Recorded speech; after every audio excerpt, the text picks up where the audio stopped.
श्रोताओं नमस्कार, बहुत बहुत स्वागत है आप सभी का कार्यक्रम स्वास्थ्य चर्चा में। मैं हूं अशोक पांडे।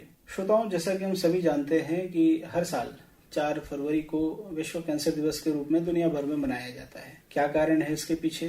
कैंसर हमारे समाज के लिए, हमारी सोसाइटी के लिए, पूरी दुनिया के जो लोग हैं उनके लिए कितनी बड़ी समस्या है और आम जनमानस में कैंसर के प्रति जागरूकता का स्तर क्या है, इस बात को गंभीरता से समझने के लिए और इस पर विस्तार से जानकारी देने के लिए हमारे साथ स्टूडियो में डॉक्टर अरुण कुमार यादव जी हैं। आप असिस्टेंट प्रोफेसर हैं रेडियोथेरेपी विभाग IMS BHU में। अरुण जी नमस्कार, स्वागत है हमारे स्टूडियो में और इस कार्यक्रम में।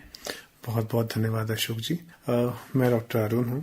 अरुण जी, हर साल 4 फरवरी को हम विश्व कैंसर दिवस के रूप में मनाते हैं। क्या कारण है इसके पीछे कि पूरी दुनिया में एक दिवस घोषित करना पड़ा? और कैंसर क्या सच में इतनी व्यापक समस्या है, कितनी बड़ी समस्या है ये कि लोग इसको लेकर के जागरूक हों?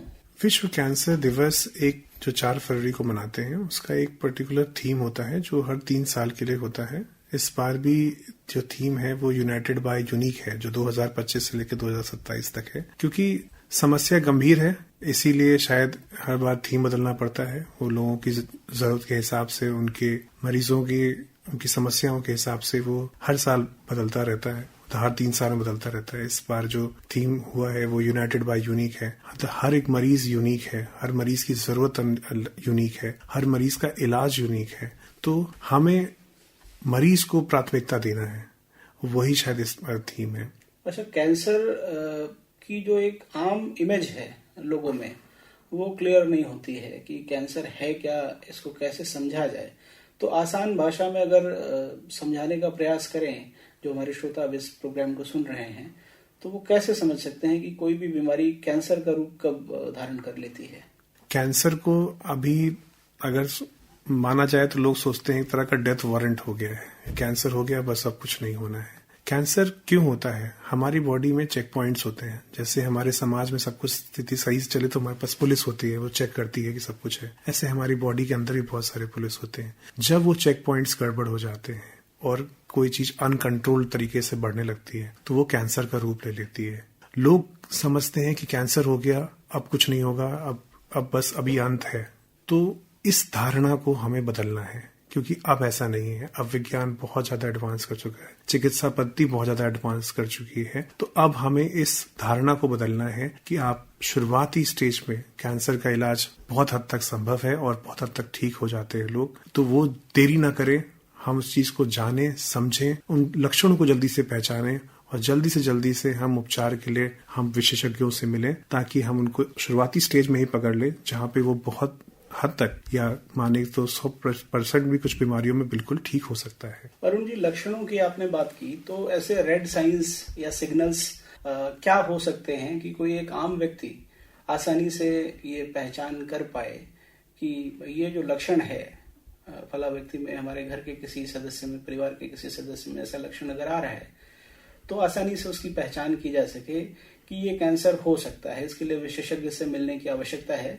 वो लक्षण, वो रेड सिग्नल साइंस क्या हैं?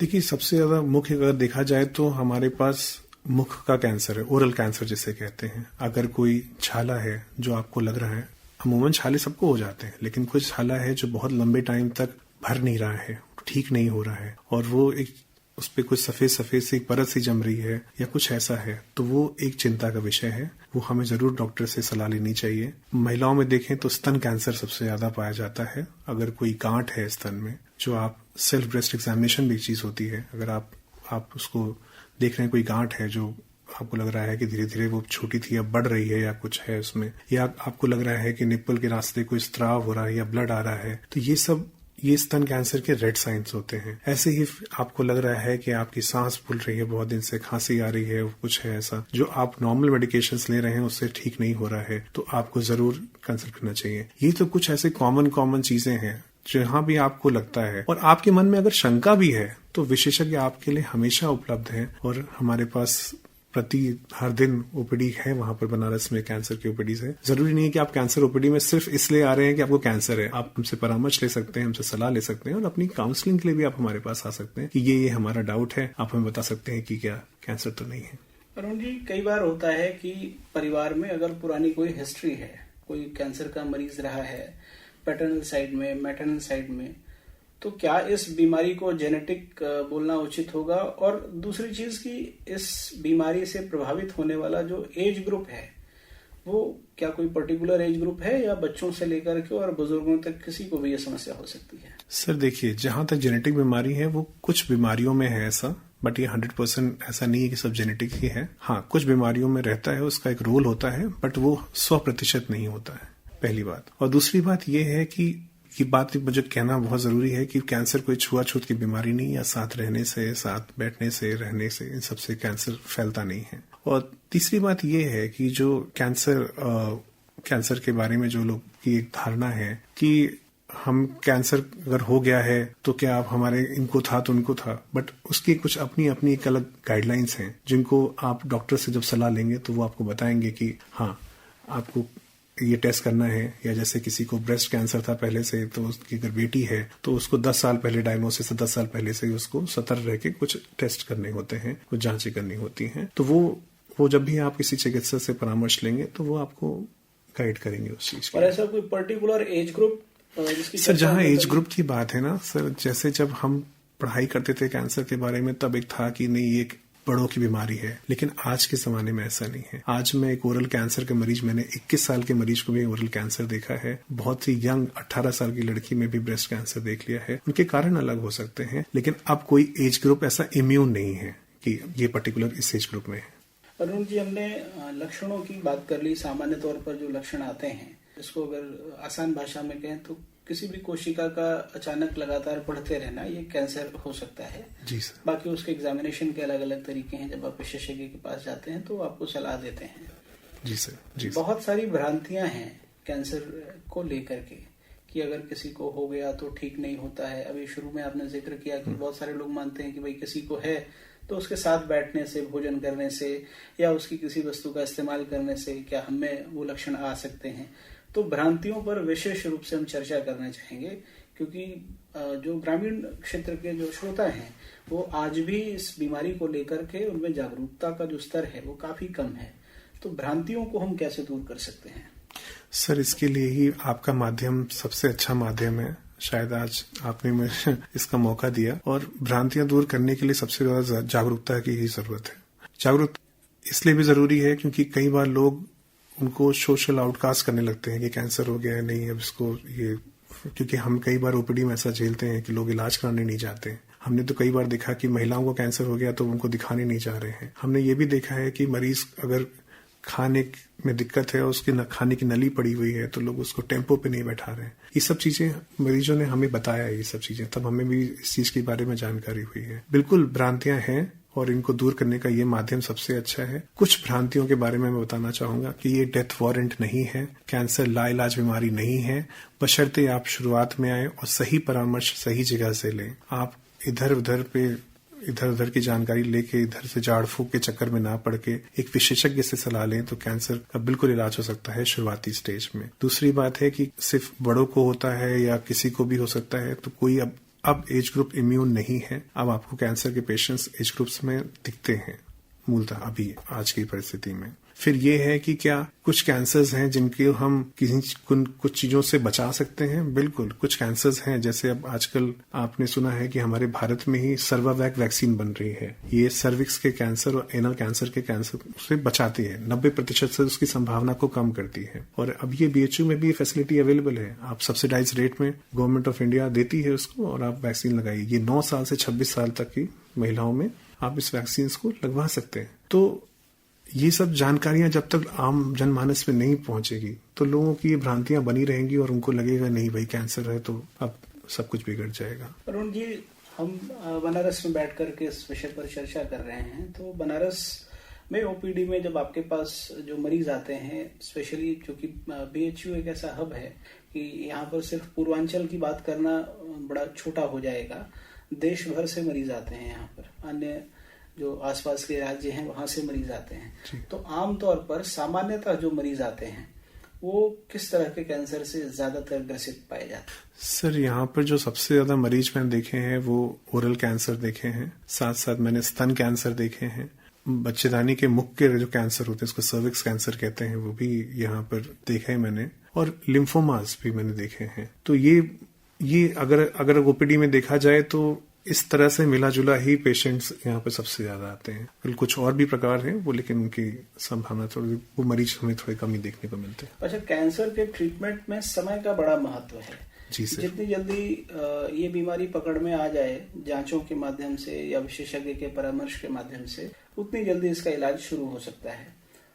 कैंसर के बारे में एक भ्रांति है कि अगर किसी को हो गया तो ये उसकी जान के साथ ही जाता है, ये ठीक नहीं होता है। तो इसको लेकर के आज के समय में क्या परिस्थितियां हैं, और अगर इसके सिम्टम्स जल्दी पकड़ में आ जाएं, समय से पहले हम इसकी जांच पड़ताल करके ये जानने में सफल हो जाएं कि फला व्यक्ति को फला कैंसर है, तो इसका इलाज कितना आसान है और उसमें लगभग कितना समय जाता है? देखिए, इसका ये बहुत जरूरी है, क्योंकि कैंसर में समय से उसको पकड़ना और उसको जल्दी से विशेषज्ञ के पास जाके उसका इलाज करवाना बहुत जरूरी है। क्योंकि जितना आप समय देंगे, कैंसर उतनी जल्दी से बढ़ेगा और उसकी स्टेज बढ़ जाएगी। और मूलतः देखा जाता है कि जो स्टेज अगर ज्यादा एडवांस होती है या बढ़ जाती है, तो कैंसर के ठीक होने की संभावना उतनी ही कम होती चली जाती है। तो आप जब जाते हैं तो कई बार तो लोग डरते हैं कि नहीं, बायोप्सी करा लेंगे तो और तेजी से फैलने लगेगा, या पता नहीं हमें अगर दवा लगा देंगे, कीमो लगा देंगे तो हमें पता नहीं क्या हो जाएगा, कोई साइड इफेक्ट्स ऐसे हो जाएंगे कि हम दवा के साइड इफेक्ट से ही खत्म हो जाएंगे, या सिकाई करेंगे तो पता नहीं क्या गर्म सिकाई ऐसी ना हो जाए, क्योंकि मूलतः रेडियोथेरेपी को लोग सिकाई आम भाषा में कहते हैं, ऐसी सिकाई ना कर दें कि हम कहीं जल ना जाए या कुछ ऐसा गर्म ना हो जाए। तो ये सब थोड़ी सी भ्रांतियां होती है जिसमें लोग इस सोच में ही अपना बहुत सारा समय नष्ट कर देते हैं और स्टेज बढ़ जाती है। तो इन सब चीजों को अगर हम जाके आपस में इधर उधर व्यर्थ में समय ना बर्बाद करके, अगर हम जाके सीधे विशेषज्ञ से बात करके इन सब समस्याओं का समाधान ढूंढें, तो मेरे ख्याल से बहुत सारा समय बच सकता है और शुरुआती जल्दी से जल्दी कैंसर का इलाज शुरू हो सकता है। और मैं बताऊं तो इस टाइम पे भारत सरकार और हमारी उत्तर प्रदेश की सरकार जो इतनी सारी स्कीम्स हैं, आयुष्मान भारत स्कीम है, CM PM फंड्स हैं, और बहुत सारी जो स्कीम्स हैं, इसमें बहुत सारी मरीजों को मदद मिल रही है और ये सारी सुविधाएं आपको BHU में मिलती हैं। तो मैं तो ये कहूंगा कि घर में अपनी शंकाओं और उस सबको समाधान के लिए आप प्लीज अस्पताल आइए, डॉक्टर से परामर्श लीजिए, हम आपको तरीके बताएंगे, आपके इलाज में हर तरह का सहयोग करेंगे। और दूसरी बात जो है, कुछ स्क्रीनिंग के हैं, वो कुछ बेसिक जानकारियां हैं, जैसे मैंने बताया आपको स्तन कैंसर के लिए सेल्फ ब्रेस्ट एग्जामिनेशन होता है, ओरल कैंसर में आप देख रहे हैं, आप अपनी उंगलियों से भी चेक कर सकते हैं कि मुंह बराबर खुल रहा है क्या है। तो ये सब कुछ बेसिक स्क्रीनिंग्स हैं जो आप, हमारे यहाँ स्क्रीनिंग भी हम लोग करते हैं पेशेंट्स की, नॉर्मल पेशेंट जिनको ऐसा एप्रीहेंशन होता है, तो हमारी ओपीडी में ये सब अवेलेबल है। तो यहाँ पे हम उनकी संदेह और उनकी जितने भी चिंताएं हैं उनको हम निवारण करने की कोशिश करते हैं अपनी ओपीडीज में।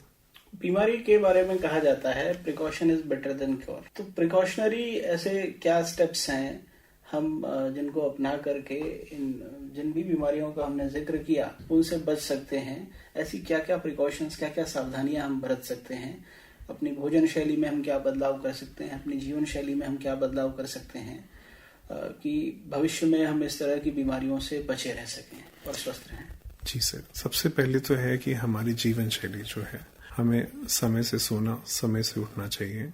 हमें स्वस्थ खाना, जो हम कहते हैं हेल्दी फूड्स से कहते हैं, जिसमें हमारी दाल, चावल, सब्जी, हरी सब्जियां, पत्तेदार सब्जियां और मौसमी फल, ये सब हमारे खान पीन में होना चाहिए। तंबाकू और शराब का सेवन बिल्कुल नहीं करना चाहिए। उसके साथ साथ अगर हम देखा जाए तो हमें अपने योगा है, व्यायाम है, ये सब भी अपनी दिनचर्या में लाना चाहिए, क्योंकि आपका वजन बढ़ेगा तो आपको, और वजन बढ़ने से भी बहुत सारी बीमारियां, कैंसर होते हैं। तो ये सब हमें विशेषता ध्यान देना पड़ेगा।